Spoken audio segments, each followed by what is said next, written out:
Hi guys, in this video I will show you how to enable and disable original sound in Zoom.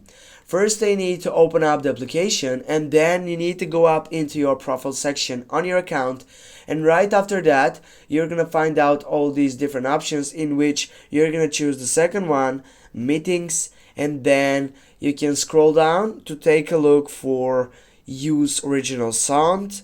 Now by scrolling down here, as you can see, it doesn't show that setup, and yeah, if you get here you're gonna find out on audio section you have that use original audio. Go on that selection, or simply just click on turning on that fiction, and with this guys we have enabled original sound in Zoom. Now if you want to just disable it, you need just to turn off this session, and with this we have done it. Thanks for watching. Don't forget to hit that like and share the video. See you soon guys.